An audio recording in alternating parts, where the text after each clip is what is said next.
If it's impossible for an independent company to replicate an existing service or product, it creates potential for consumers to be abused or offered a second-rate product indefinitely.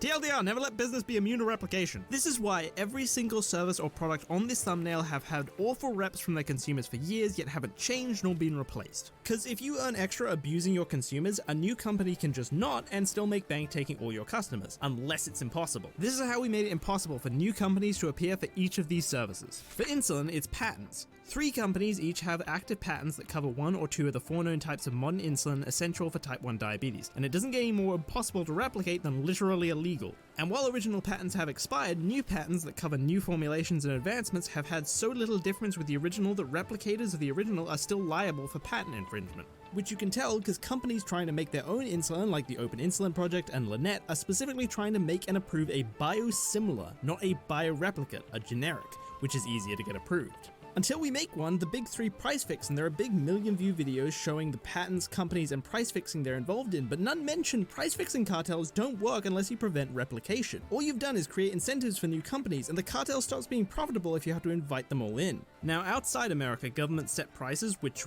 works, but it's treating the symptom, not the cause. This ain't isolated. Printers! With 8 million views worth of complaints about insane ink markups, chips that waste ink by design, and countless others, everyone knows this one. They say it's due to the razor and blades model, but racists don't have this abuse. In truth, modern inkjet printers have 4 essential parts and each is patented by a different company. Used to be a ton of companies trying to invent it and patenting each part as they went, but these 4 made the essentials, so they shared them. But only with each other. It's a cartel, same as insulin. IE did a report on the details, but this is why you can't find inkjet printers from anyone other than Canon, Epson, HP, or Brother. Try googling it. Even big tech companies like Samsung, despite investing in laser printers, don't make inkjet. In contrast, laser printers didn't have these essentials and could be better replicated. That's why dozens of companies make them, and I'm only going to be hating on inkjet printers like this one.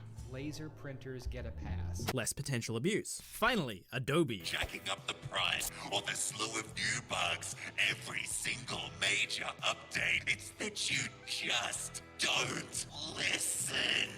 Photoshop was the first of its kind and first to start patenting features, and they've been patenting ever since. Photoshop can select a subject in the foreground with 1 click. Others do it slower because they can't use this method. It's patented. An image snapping to the center or border of the screen or other image? Patented. Others don't have it. Font matches, the face mesh liquify feature, a bunch of advanced methods for deblurring, all patented. Even things like smart objects and blurring tools like the iris lens that seem like they've been replicated always have a bit less function that they've been missing for years, because legally they have to. All this ensures Photoshop always has more and better features than other graphics programs, but it also forces many customers to more Adobe products to keep production efficient, as all their products integrate with each other to save huge time. Pros trying to quit say just that. The way that Adobe's apps dynamically link with each other drastically cuts down on the time that you would otherwise spend saving, exporting, editing, and then importing files between your apps. And these are just the easiest cases to show what replication immunity can do. Many companies have thousands of patents. Who knows what other abuses there are that we just don't notice?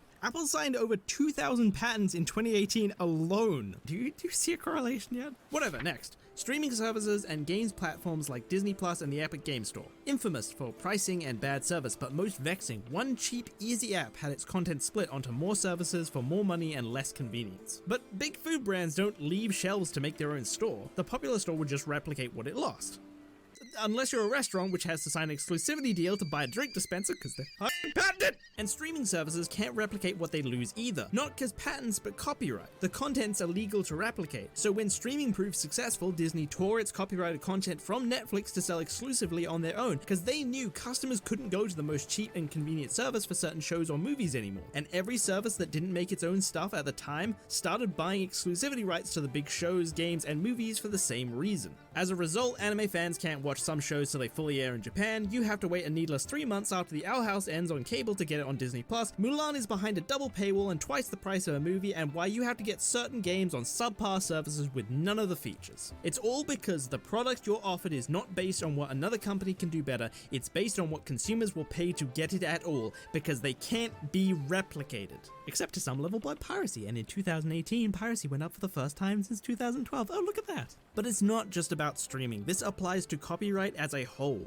Nothing stops adaptations and sequels in high demand cost-cutting because they bought the rights and no one else can do it. EA is infamous for games folks want to play but add predatory pricing models they'd never get away with if their games could simply be replicated without it. Nothing stops Nintendo charging for what they didn't before without even getting servers because their games have to be played on their online because no one can replicate their games. Even mismanaged or rushed projects like Game of Thrones get rewarded when a more deserving company never got a chance, and why high demand products can take years to get to your video game platform or just never at all. There's no reason to be better. If you haven't guessed, this video is to prove the problem with intellectual property, but this core rule applies to a couple of things outside IP as well.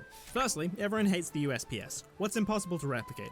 Budget shipping. Literally a law that bans other deliveries if they're too slow. It's why in the US you can't find non-express couriers. Secondly is companies like Comcast. Same videos, everyone hates cable. In the US, internet companies lay their own cable and you're told there's only one in most areas because they're agreeing to not compete. Big chance for new companies though, where are they? I think local governments try to make it impossible for them by delaying and adding fees to the approval process companies need to go through to use the public land where cable's laid. Because local governments get 5% of the profits from the cable TV that goes across the same lines, they get more if a single company can price gouge.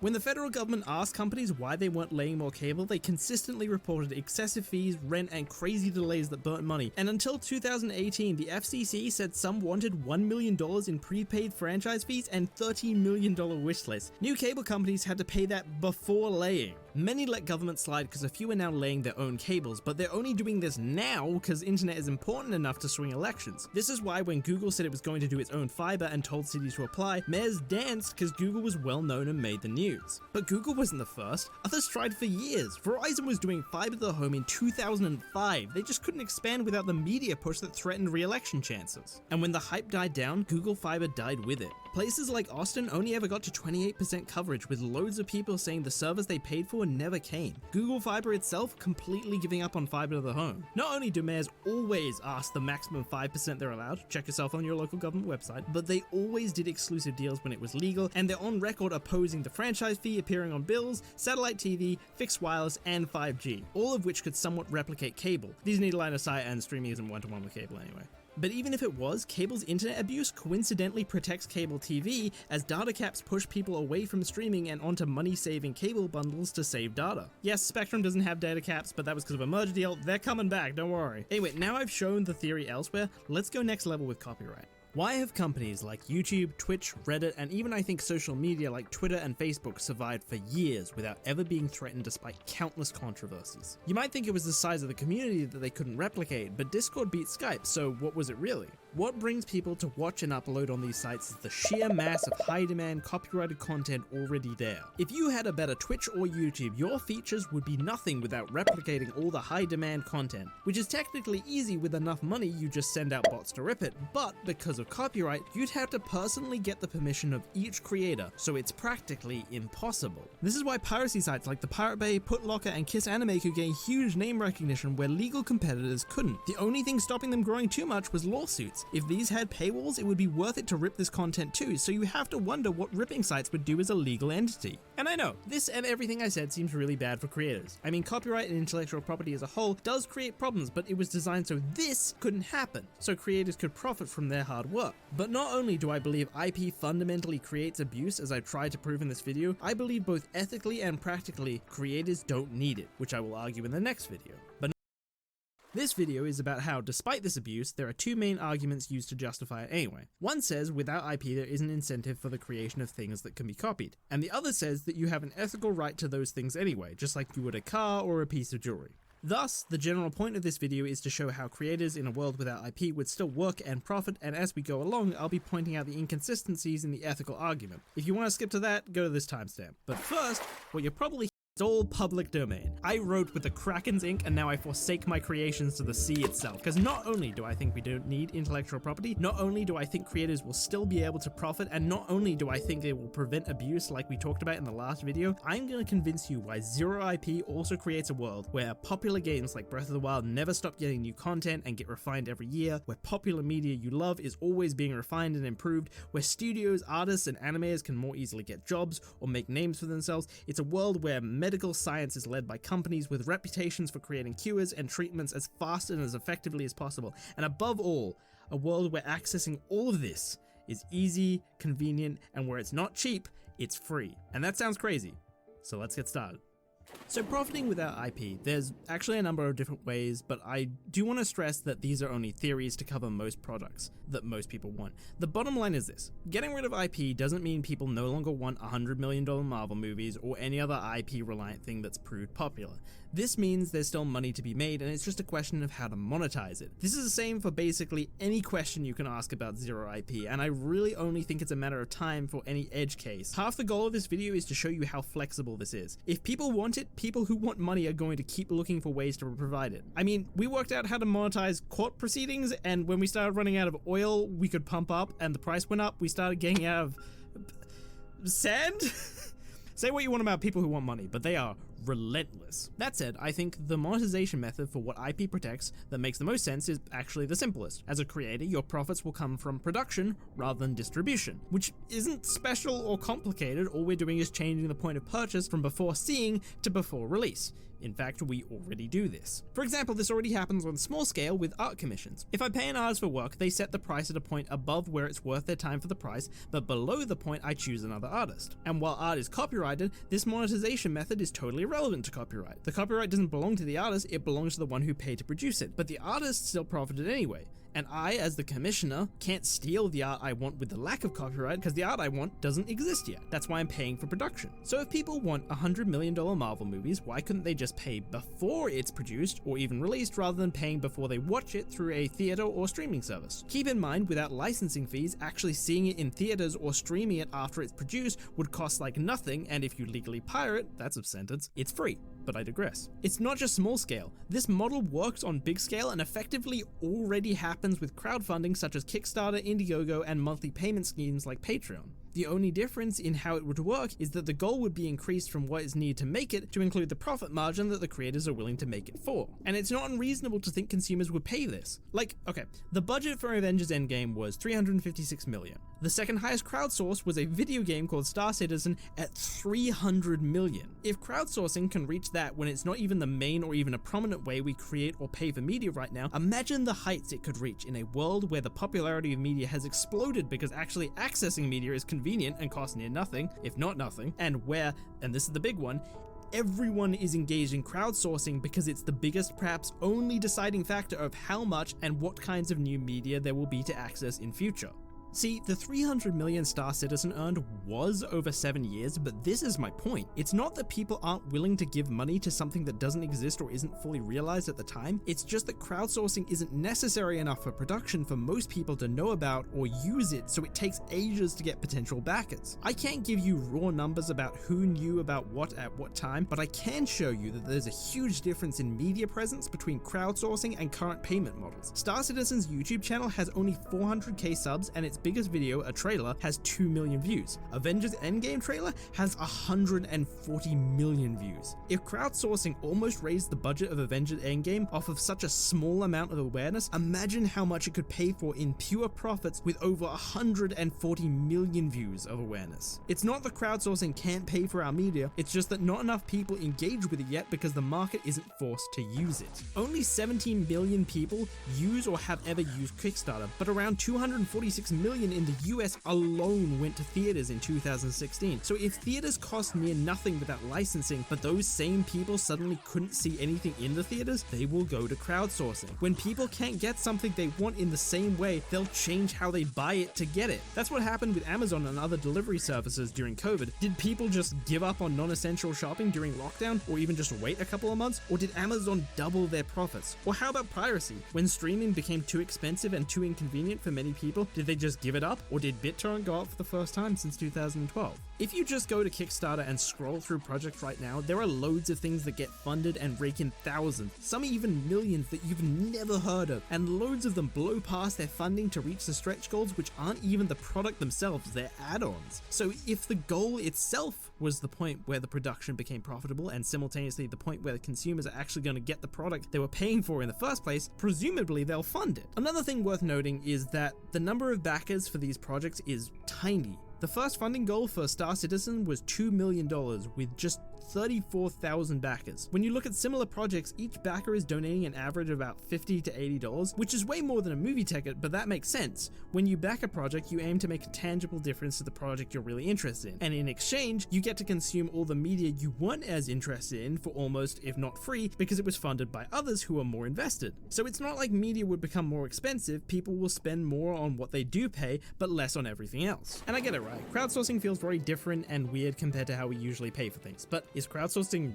really that different to what we do currently? The fact that you're paying for the same thing as others, or that you're relying on everyone else paying as well, isn't as rare as you think. If everyone in the world except you stopped wanting to go on cruises, would cruise companies still run the boat just for you, or would they sell or repurpose it? Likewise, if every cruise ship was getting booked out, companies would make another cruise ship because they think everyone, not just you, will buy the tickets, which will retroactively fund and make it profitable. The same logic works for tours and tour guides, or even couriers or posts that go by plane or ship. They wouldn't happen if only one person in the world was paying the plane to ship their one package, unless that one person can somehow make up the profits of the people who used to make that plane or ship profitable. Just like crowdsourcing, your individual payment doesn't guarantee you the product. The only other difference I can think of is that if you don't pay, you sometimes still get the product, but I don't think that's a problem. The more projects you are interested in fail, the more the lack of movies gives you the craving for them, the more likely you will be to push yourself and others to participate. So at a certain point, it hits an equilibrium. People won't just let something they love die because they suddenly don't have to pay the amount that they were already willing to pay to watch that type of media. If a project isn't going to get funded without you, you kind of do have to pay to watch it, just like before. And the closer that countdown gets to zero without being funded, the more likely you are to pay. And because profits are encapsulated within the funding goal, there's not a problem if consumers get lazy with funding after the goal is reached. This isn't a charity. The goal is your profits. If you hit the goal, you already achieved your desired profits for your time to be worthwhile. Now, am I saying you'd see $2 billion crowdsourcing goals for the release of the latest Marvel movie to hit the same profit margins? Honestly, I'd say it'd be less, because with IP, as we've covered, you can massively overinflate your prices, but the maths does check out. Crowdsourcing has shown it's possible to raise about 1/7 of that with only a fraction of the media presence. It's definitely possible we'd not only see $2 billion crowdsourcing goals, but they'd be achieved as well. Again, all we're doing is moving the point of purchase from before watching to before release. The only difference I can think of is the time between paying and accessing it, which we know isn't a problem for consumers because of that Amazon example, as shipping takes longer than buying directly. And also, weddings, tickets to games, and concerts, etc. are all paid for up to years in advance despite being so common. But even then, for big companies, it may be a reliable strategy to produce most, if not all of the media first, and then have a pure profit goal for its release, because people may pay more if it's coming out as soon as the goal is reached. Companies would wager with their consumers how much they're willing to pay to get as soon as possible. If it fails to reach the goal, they'll have to repeatedly drop their price until it succeeds, or hope it reaches funding over a longer period, knowing that if the hype drops too far, or if it takes so long to release that consumers get frustrated with the price and it breeds competitors, they won't be able to get their money. This also helps to avoid new creators underselling their media. I think the industry standard would be to set your goal very high and base your release point, or whether or not you produce it at all, based on what you get.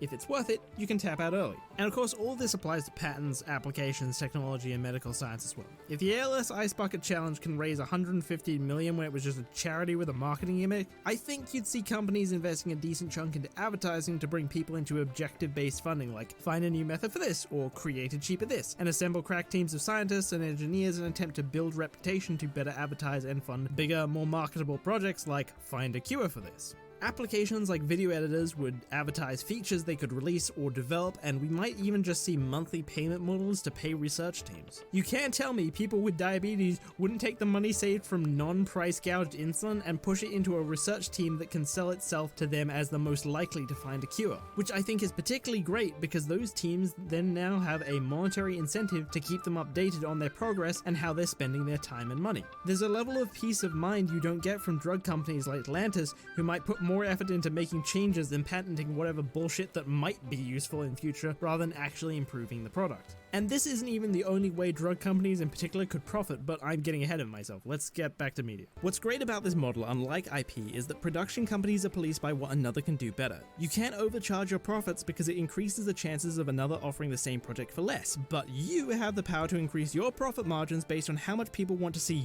you create it. So if your production group invested a little to put out a good teaser to show off what you can do, or maybe it has a good reputation for being fast and high quality, then it can set a higher goal. And that's especially important when it comes comes to continuation and innovation. When you're being paid for production, you've not only already been paid for what's now copyable, but customers will pay the original creator for future projects because the original creator is most likely going to give them what they want. So if you've created something people love, whether it be cool world building or good writing or deep characters or good mechanics, and people paid for its production in the past, it's not typically viable for another company to take that to start a new project based on it, because there's nothing to say that the person who didn't create it will do as well as the original. It's 1977, it's a zero IP world, Star Wars has just been released, it's a big hit, and a bunch of other competitors are asking for money to create a sequel. But then George comes along after getting a feel for the success and sets an appropriate goal for a sequel. Who are consumers paying?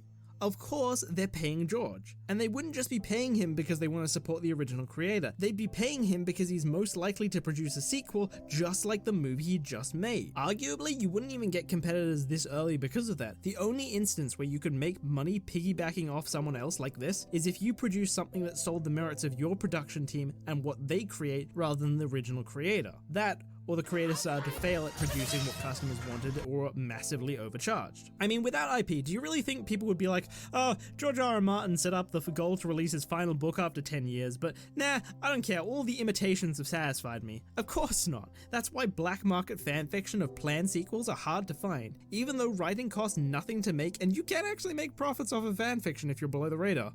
I'm really sorry to the people I had to show on screen to make that point. You may now be on the radar.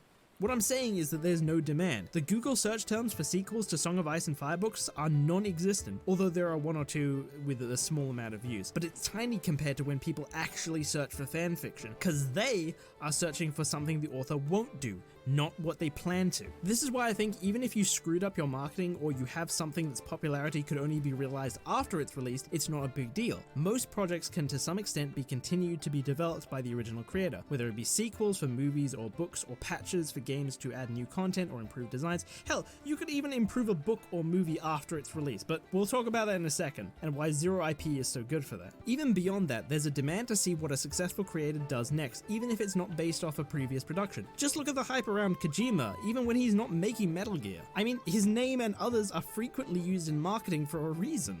And even then, this is all hardly a negative to begin with. It's more like an incomparable. Because when you're paid by production rather than distribution, you get paid up front, which isn't just a bonus in itself, it also means you get paid for the next project up front too. So if your first project blows past expectations, you get paid based on that immediately from the second project. And keep in mind, you're paid based on the value of the first project even if the second project isn't as good.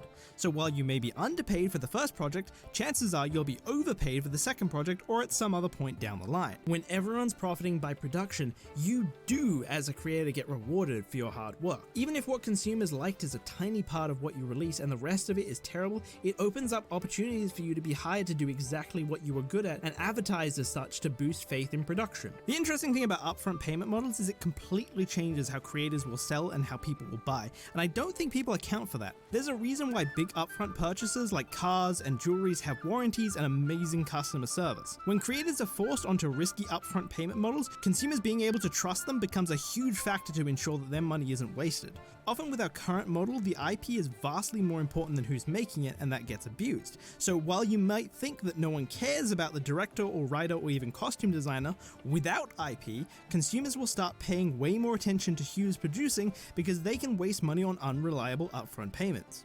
Creators who can show their past achievements will be way more valuable and can earn much more, just as other brands ride or die based on their integrity. But we'll talk about that more in a moment. The great thing about creators transferring all their profits from distribution to production is that they don't lose money if someone copy and pastes their work. They only lose money if they begin to fail the consumers who are paying them to produce. Is that not the perfect compromise between creators and consumers? Creators and companies still profit based on how good they are at their job, but if you hate that a certain creator or company treats its story or universe terribly, you don't just have to take it. This model will create swaths of new companies and creators looking to do it better. And that's another bonus. I talk about compromise between creators and consumers, but that's just for already successful creators that have total control of an established work. But for anyone new to the industry, zero IP is a serious upgrade for the vast majority of them, especially small creators. I'd be lying if I told you that IP laws give the few creators who make it big a greater security to profit than without. But the flip side of this is that you're giving them extra profits at the expense of both the consumer and all the creators who haven't made it big yet. Much like how YouTubers make names for themselves by piggybacking on other content to build their audience with fair use content, think about the opportunities zero IP would create for artists, filmmakers, and programmers to make money and build a following. Fans of works who know the community well could ask for profits for small jobs to improve bigger existing works. Fans don't like the Colossal Titan being CGI in Attack on Titan? Oh, pay me, I'll replace it frame by frame. My favorite adaptation had a fight scene I was looking forward to, terribly animated. A smaller team or even just an individual would show a sample of what it would look like and replace it for a profit goal. Games like Breath of the Wild would have new content every year based on what creators could sell you on, and if there's still demand for the convenience of a console, Nintendo can still make profits by making a sequel and incorporate all of the new content themselves. Since those small creators have already profited on production, they haven't lost anything, and a sequel will just drive more people to funding their future projects. Imagine a world where animators, artists, audio engineers, songwriters, and programmers could make bank redoing small parts of existing works. Better animation, better fight scenes, better backgrounds, better audio, better soundtracks.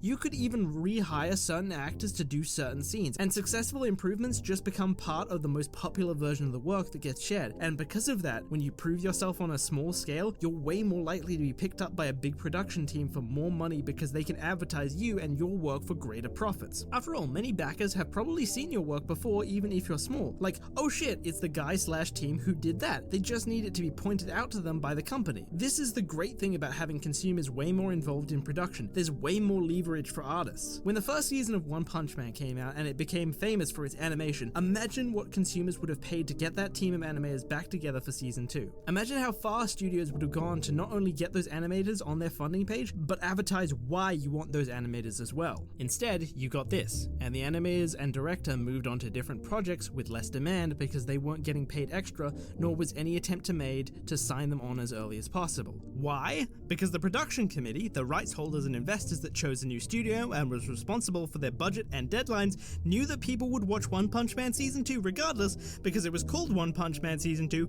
and they were the only ones allowed to make One Punch Man Season 2. This isn't even the first time that's happened. And that's not all. There are small artists out there even willing to do incredible things like animating sections of Harry Potter audiobooks. Right, you've got a wonky sort of cross, he said, consulting, unfogging the future. That means you're going to have trials and suffering. Sorry about that. But there's a thing that could be the sun. Hang on, that means great happiness. So you're going to suffer, but be very happy. You need your inner eye testing, if you ask me, said Ron. Now imagine if they were allowed to get paid for it. Do you want an animated Harry Potter adaptation? Hell, do you want multiple? Do you have a favorite franchise that just stopped getting produced or never reached its full potential? Abolishing intellectual property is the most efficient and reliable way to get it, and it gives tons of small creators and teams a chance to profit and grow that they did not have before. A lot of people talk about small creators not being able to make money without IP, but fail to take into account that not only would they still profit, not only would the lack of IP overall create a huge amount of new jobs and opportunities for more artists that didn't have before, and arguably raise the potential amount paid to them, but also, with only one notable exception, IP is useless to small creators anyway. One of the greatest flaws of the ethical argument for IP is that it doesn't apply equally. I mean, even just for what it's currently designed to protect, IP doesn't apply equally. As a small creator, if someone uses your copyright, the law doesn't magically evaporate them. You can't call the police on them. You have to sue them. And you can't sue someone as a small artist. That requires money, potentially more money than the lawsuit is even worth. The only time it works is when it prevents big companies doing big infringements on things like adaptations of small artist work, because then the payout is big enough and reliable enough for lawyers to take on a percentage of the payout. But for smaller instances like t-shirt printing businesses or even just art re-uploading on the internet, copyright doesn't do shit. Even if a company caves under media pressure, you don't get any money back from their profits and the site just goes back up later anyway. Meanwhile, big companies like Disney are constantly suing merchandise companies and has the weight to pressure social media and platforms like YouTube to do something or get money from copyright infringers, even when it's fair use. In the past, I have had big videos like Wipe It Like It's Hot, where I go into the fucking bathroom and play... Look, I'm playing Drop It Like It's Hot on a paper towel dispenser. Guess who fucking claimed that? Music industries, motherfucker. This is why artists still use watermarks. That's why they get money up front on commissions or send you low-res versions before finalizing payment. Because if you steal their art, they can't do anything. Copyright be damned. I mean, I've talked to some of these artists for videos about times the stuff got stolen for t-shirt stores that try to like sponsor me and stuff. Only one even did DMCA claims, and that was because she ran a business. Because it's not only a full-time job in itself to do DMCA claims, it doesn't even work half the time, because the DMCAs target the web host rather than the website, so it only works if the host is within a country that has DMCA laws. And there are specifically web host services that advertise themselves as being offshore and ignoring DMCAs, which you'll notice giant companies and only giant companies actually have the ability to pull down. Even on big, well-known sites like YouTube, there are too many DMCAs, so they have to create systems for users to handle it themselves, which if you keep going back and forth, still end up in the threat of a court battle, which only one of these two players can afford. The vast majority of small creators already function like they don't have IP, it's just that everyone else does, so they don't get any of the benefits I talked about, like being able to build off of the works of big companies. I mean,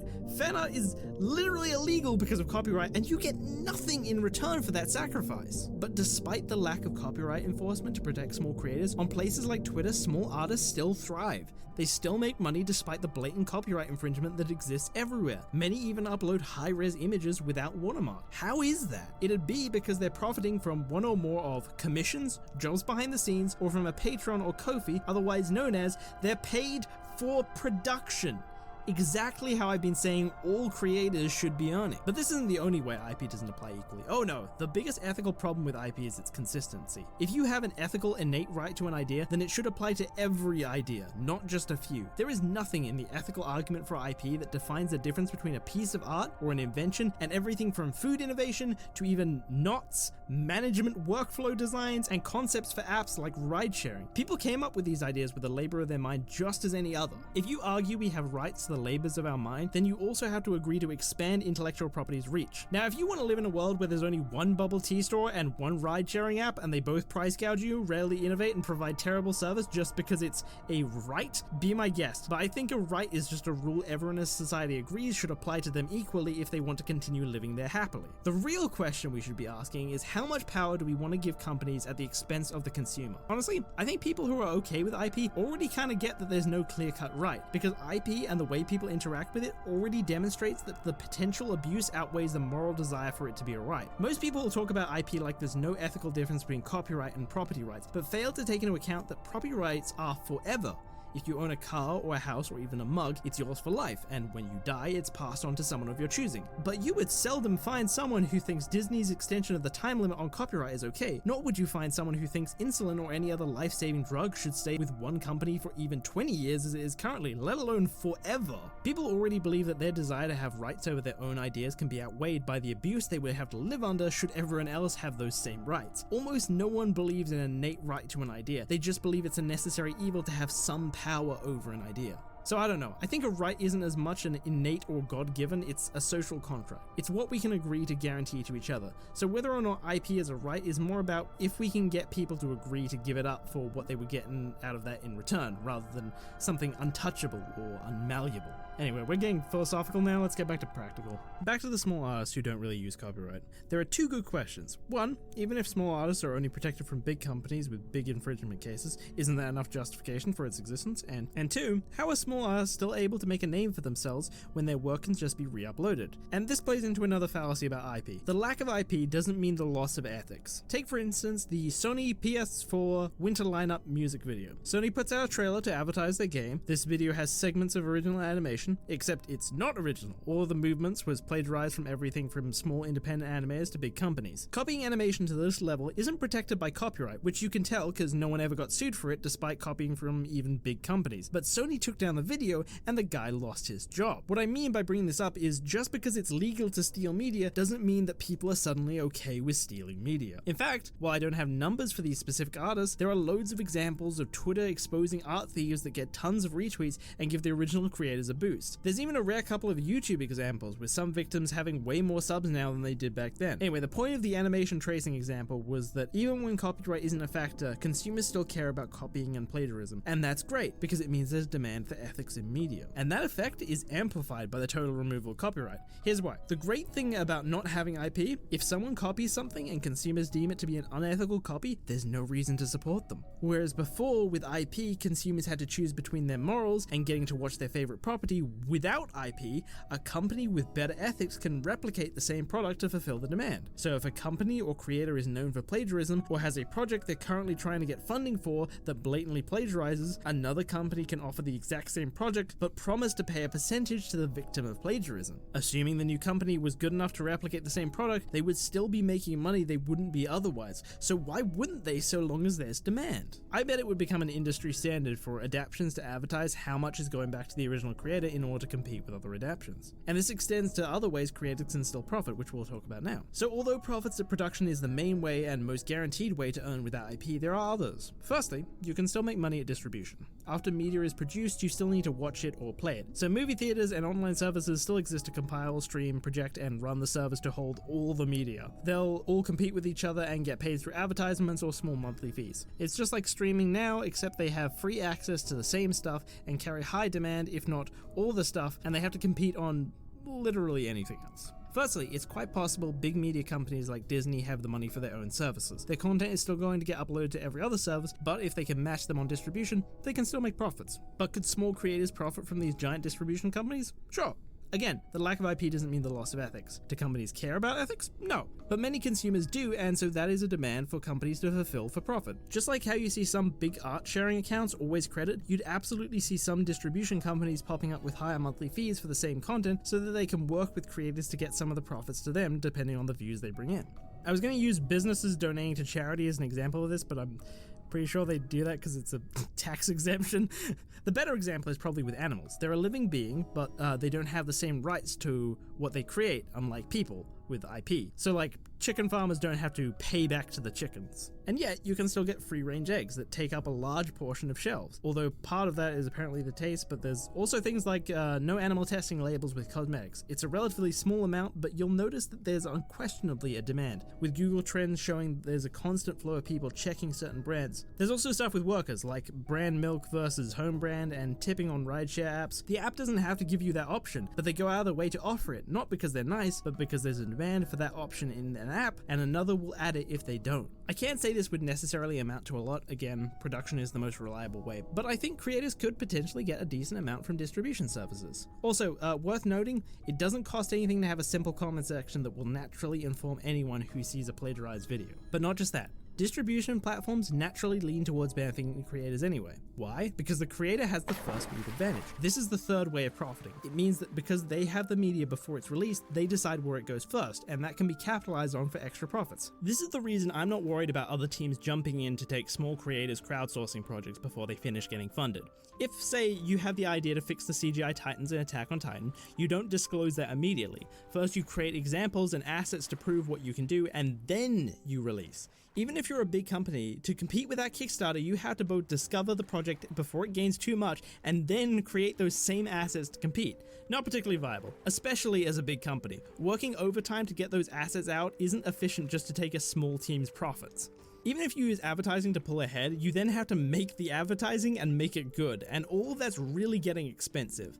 I think this strategy is really only viable if your reputation alone allows you to compete with the assets already out, and or the other project has a vulnerability or is ethically exploitable, like I said before. Technically, you can rip the assets to start your own project and then use an advertising budget to pull ahead, but keep in mind that this is a violation of fraud law. What's the difference between fraud law and copyright? Well, the great thing about fraud law is that it can only be filed by the consumer, not a company. If consumers feel like they've been lied to, there's grounds for a class action lawsuit or to file a complaint through consumer law. This is actually like the main argument against trademarks, the form of IP I haven't really talked about, but can actually cause abuse if you look into it. The fact is, we already have law to prevent tricking consumers. You really don't need trademarks so that the consumers can identify you. It's small, but you're still giving business unnecessary power. Also, it's against the interest of crowdsourcing websites to advertise misleading pages, and you'd expect certain websites would gain reputations for the best possible methods to ensure backers' money is used reliably as possible. Like, for example, I bet crowdsourcing websites would give options for how money is released to the creator. If you're a creator and you're working against other creators who can replicate you, it'd be more trustworthy to set your money to a slow release so backers can get a chance to see your progress and retract their money if you're not what you cut yourself out. Something I didn't mention about the whole Star Citizen thing is that it and a lot of other Kickstarters often waste, pocket, or otherwise misuse funds, and sometimes production takes forever. but I think this is actually a result of intellectual property. After all, this doesn't happen with small artists with commissions despite getting paid up front, nor does it happen in other industries where it's a standard. Their integrity is more valuable to them than what they get from abusing a customer who's already paid, and I think that's because, as I've covered, they don't use copyright. I think crowdsourcers would be nowhere near as likely to do this if another can replicate the entire project, and when you take into account slow release payment models, they might result in a creator having the rest of their funds taken back, and it might be best as creator to cut your losses and set a new goal, but for the release of all your code and assets to speed up production for the new team. Anyway, I digress. First move advantages. They're pretty normal with non-IP like food and manufacturing. When you're the first to create something, you have a short window of time to provide the cheapest, fastest method of making the product and mass producing it, so as soon as it releases, you keep up with the demand and there's zero weakness for competitors to exploit. You take all the brand recognition for yourself, become synonymous with the product, and as long as you stay ahead in price, quality, and supply, you fulfill the demand so much that competition doesn't have an opening. A great example is Coke. A lot of people think it's due to their secret recipe, but the low price, this is through inflation, insane quality insurance, CO2 will appear down here. Two of the tests are for CO2 levels and sweetness, which is measured in a unit called bricks. The finished Coca-Cola beverage is about 10% sweetener.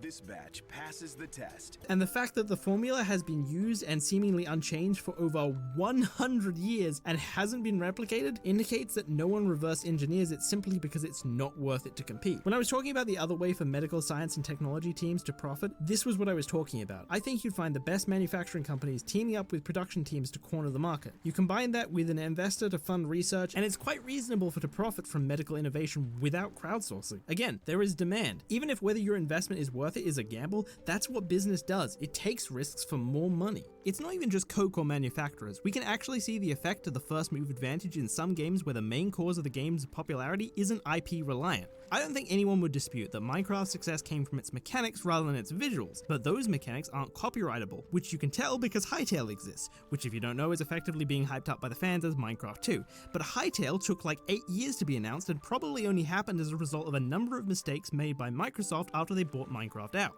Before this, there were a ton of games that tried to jump on the Minecraft hype train and borrowed a lot of mechanics with their own unique twists, but no one tried to flat out make a competitor to Minecraft, or at least if they did, they tried and they failed, which is my point. And they couldn't do it despite the fact that Minecraft had a tiny team and became popular in its alpha phase. There was absolutely an opportunity for a big company to beat them on their own product, but no one had their brand recognition or a way to exploit their ethics. So whether it's a crowdsourcing page or something in its early development and releasing bit at a time, you're not vulnerable unless you actually fail your consumers. Because in contrast, there's examples I can point to like Yandere Simulator, which can and were replicated within 2 weeks, but it took years of failed development and ethical controversy before it even got to that point. Even the few examples of Game of Thrones sequel fanfiction is probably only a result of the actual book taking 9 years to come out, and those examples were near non-existent anyway.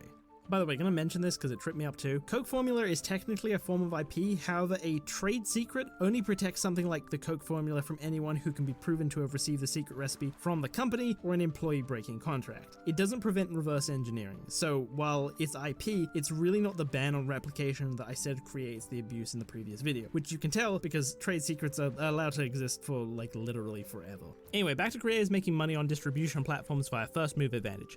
Think about how on YouTube, generally speaking, someone who re-uploads your video does not get anywhere near the number of views unless they change the thumbnail and title to something more clickable or otherwise change the marketing, as is the case with all 3 examples of successful plagiarism on YouTube you can really find. Not that successful, they all caved and deleted anyway because of the whole ethics thing from before, but still. There's more examples if you change the language of the video, but I'm not going to count those because it's like a completely separate audience. When you plagiarize to the same audience with the same marketing, there's no good examples. I've actually seen a couple of attempts myself because of the YouTube Studio, but you never encounter them without.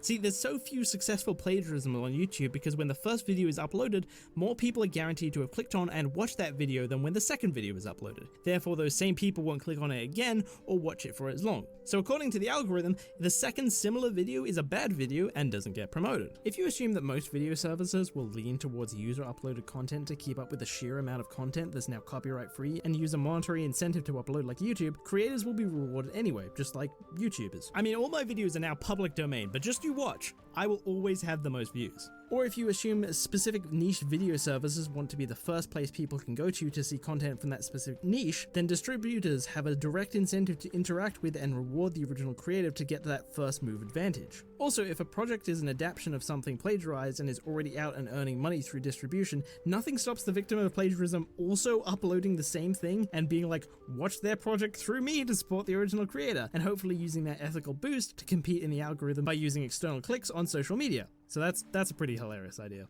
Even for things incredibly easy to rip, like videos and live streams, getting creators on your side just to tell their audience where exactly their product is coming out first is very enticing in an advertising sense. It's not going to be much money as compared to exclusive, but it's something, and as I say, most of your profits come from production anyway. That said, for things like movies that come out in theaters and video games, they're a lot harder to simply copy and re-upload on your own distribution platform, so it might be possible that you're waiting a couple of months for it to properly come out elsewhere, and What's the matter, Unique? Tell them they won't get exclusive licenses if you polish IP. Go on, tell them! Okay, so yes, it's possible movies will do exclusive deals with single theaters, and games will be loaded with code to prevent copying and do exclusive deals with single game stores to try and control their media for as long as possible. But okay, one, if you're getting paid purely through distribution, you're taking an insane risk with copyright gone. If you get leaked or hacked or anything before release, you can't DMCA anymore, and your released work can go through any legal channel of distribution without threat of infringement. You have no control over what gets leaked, and you could lose all your potential profits from years of work.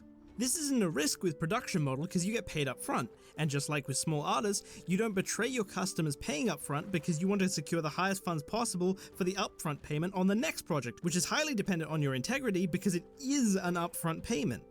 Even if you're producing most or all of a product and then doing a crowdfund for its release, it's still nowhere near as risky as having to send out a file for a movie to thousands of your theaters globally and hoping not a single one of them breaks ranks for multiple weeks and months. And the same to video games, where each customer is a potential cracker. And you don't want white people playing your games. Videos wherever you want. I'm sorry. I was trying to avoid jokes like that to expand this video's reach, but I had to. It's fine. This video's public domain. Just cut that part out and re-upload it to wherever you want. If you're crowdfunding for a release point, you can wait till the money has been locked in before you finish or record the last small but crucial scenes, or you can store parts of the project in different places with different people so that you have contingencies if something is leaked and you don't lose all your leverage in one go. But if you profit from distribution, you're forced to have the whole project completed and ready before you even make a single cent. It's a huge risk, and that's not all, because number two, in spite of any DRM, while it may be hard for another company to replicate them, it's not literally illegal, which means all the difference because now supply and demand actually works. Try as hard as you can with as much money as you want to control your media, but the more you try to charge customers and the more they want what they have to go to you to get, the more demand and money is to be made in cracking it, emulating it, or recording it on a camera in high enough quality, or whatever method they find next to make it watchable. With piracy now legal, there's a genuine business to be made in cracking and recording jobs, and it's hard to tell what will be invented in future to meet that demand as fast as possible. It actually works out to be a nice equilibrium. Small indie games might be able to get a small profit for a long time until they get big enough to deserve a crack, just like how you're more likely to have to pay for an OnlyFans account while they're small because they haven't been illegally re-uploaded, as porn sites are less policed for copyright. I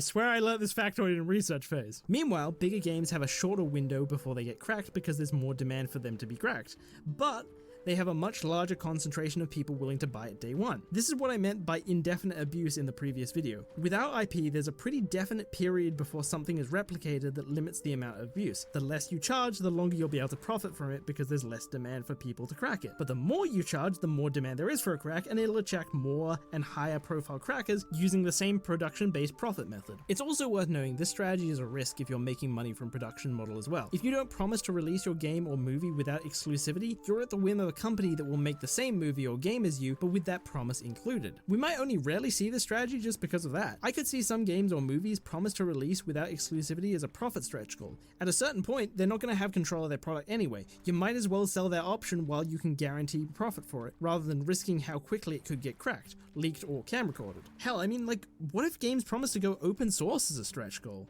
What if production companies just released all of their assets clean as a stretch goal? They make money and it would do wonders for what happens with the product in future, and it adds to a huge number of resources new creators could use to make production cheaper and faster. And I think that's about all I got. So to sum up, creators can profit through production and distribution with ethics or first move advantage. Consumers can get better products, better companies, more convenience, and cheap if not free access to everything, and creators get way more opportunity to make money and better leverage for positions. And none of this or the previous video even address or make a big point of people's usual and more well-known concerns with intellectual property, like Disney expanding the copyright limit every time the mouse is near public domain, or refusing to allow Spider-Man to be placed on a child's grave, or how about the right to repair movement, where companies like Apple force you to get your phone or computers repaired in their official stores because they police the copyright on their blueprint and make and patent special screws and parts just to prevent third-party manufacturers making them and third-party repair stores getting a hold of them. What about the content claim abuse on YouTube?